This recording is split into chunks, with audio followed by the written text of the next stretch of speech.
My next guest is Ros Lloyd from NIAB, and tell me, Ros, what's the NIAB doing this year at the show? Do you have a soil hole? We do have a soil hole. As usual, NIAB is a bit of a one-stop shop for absolutely everything. So we do have a soil hole this year. We may have to, with the soil hole, be a little bit more careful due to the sandy soil, so we might not go as deep as we have in the past. But to make up for it, we're certainly put many different crops around the edge of the soil hole, so everybody can take a look at the crops and hopefully have a look at how the rooting is on all those different crops.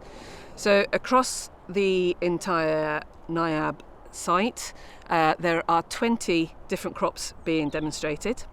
On the soil hole, we're looking at 5 different herbal grazing lays.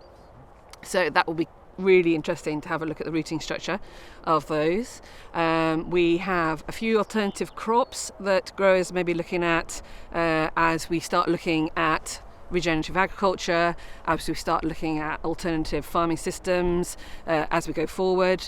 So we have things like quinoa, we have things like maize, we have buckwheat, we have some hybrid rye, some triticale, some wheat with a clover underlay. We're really pushing those different crops into the soil hole, so you can definitely take a look at them above ground and underground. And what else will you be sharing? So we're also taking a look at proteins and legumes and the options for those. NIAB has quite a strong legume pre-breeding programme coming through, quite a lot of research going on. So we have 5 or 6 different protein and legume crops for people to have a look at.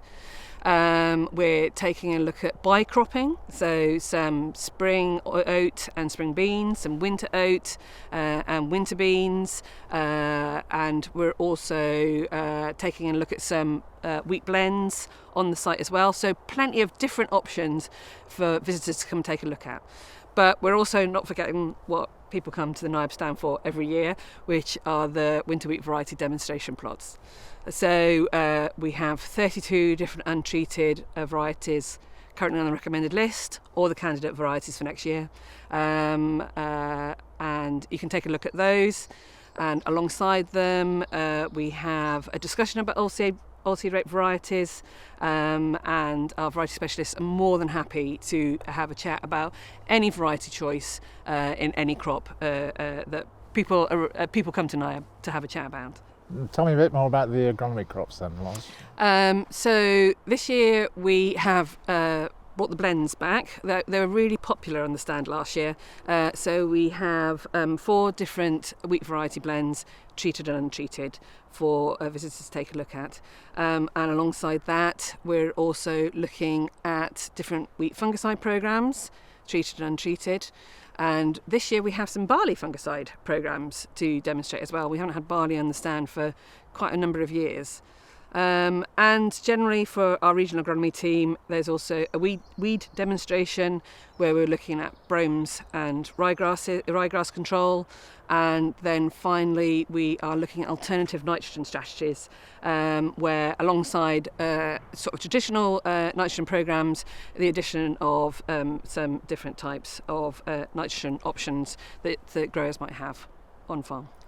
So all in all, probably one of the biggest stands at the show. Over 20 crops and over 110 plots. Wow. So a lot of crop management. We should have 30 or 40 staff on site every day. So yeah, popular, busy, but looking forward to seeing everybody. Excellent. Thank you very much. Thank you very much.